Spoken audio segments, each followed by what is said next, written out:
I'm not the hero the world wants, and I'm not the hero the world needs, but I am the hero that the world gets. Before my uncle died, he told me I was special, and I'm gonna prove he was right. Ow. Hello everyone, we are from Group 1 and we'll present a review paper on MOSFET scaling and short channel effect. So MOSFETs are the fundamental of modern electronic devices such as smartphone, laptop, artificial intelligence processor, and also the data center. Billions of MOSFETs work together to perform computations. As these transistors continue to become smaller, the chips become more powerful and more energy efficient. Next, according to Moore's law, the number of transistors will be doubled approximately every 2 years. MOSFET scaling has made this possible by reducing the gate length, the oxide thickness, and operating voltage. As a result, engineers have achieved this higher transistor density, faster switching speed, and lower the energy consumption. However, when the transistor dimensions shrink below the 20 nanometers, the gate begins to lose electrostatic control over the channel and introduce a major challenge known as short channel effects. To understand this, let's compare long channel and short channel MOSFET. In a long channel device, the gate fully controls the channel potential, resulting in a stable threshold voltage and very low leakage current.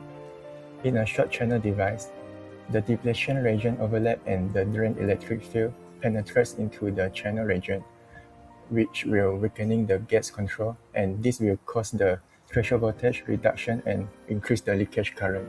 Several physical mechanisms that contribute to short channel effects. First, depletion region interaction occurs when the source and drain depletion region begin to overlap.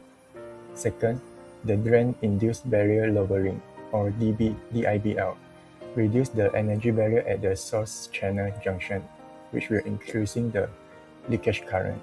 Third, quantum tunneling becomes significant at very small dimensions, which will allowing carriers to pass through barriers that would normally block them. Finally, process variations and dopant diffusion will create device-to-device variation and unpredictable leakage. Short channel effects have serious consequences on device performance. Firstly, the threshold voltage will decrease, reducing noise margins and making device harder to switch off. Next, the leakage current increases dramatically, causing higher static power consumption. The reliability also degrades due to hot carrier injection, bias temperature instability, and time-dependent dielectric breakdown. Now I will pass to my teammate to discuss the literature findings and industry issues. Thank you, Tom. Good day, everyone. My name is BEJ. I will present the literature findings and industry issue. I will review study 15 Scopper Index paper from Nature, IEEE, and other semiconductor journals. The findings show that no single transistor architecture can fully solve short channel effect. FinFET provides better electrostatic control than planar MOSFET, but its scaling is limited by fin geometry and process variation. GAA nanostrip transistors offer stronger electrostatic control and better performance. However, the verification process is more complex. CFET technology improves density through vertical stacking, but it faces thermal and alignment challenges. 2D FET provide excellent control due to their ultra-thin channel.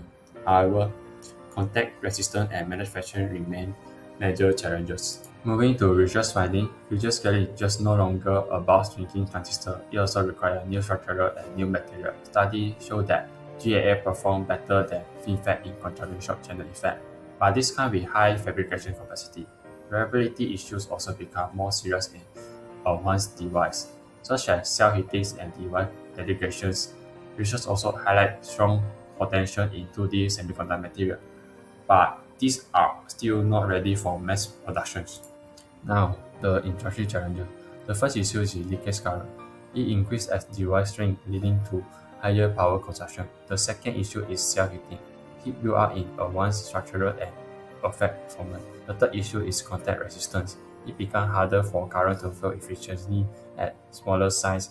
The final issue is manufacturing complexity. A one processor like ERU lithography increases cost and difficulty. Overall, these challenges show that simple scaling is no longer enough.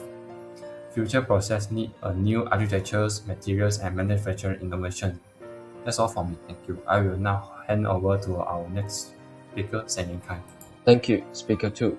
Looking ahead, the future of transistor scaling will focus on new architectures and materials, rather than simply shrinking dimensions. In the near term, Gaia nanosheet FETs are expected to become the industry standard because they provide better electrostatic control than FinFETs.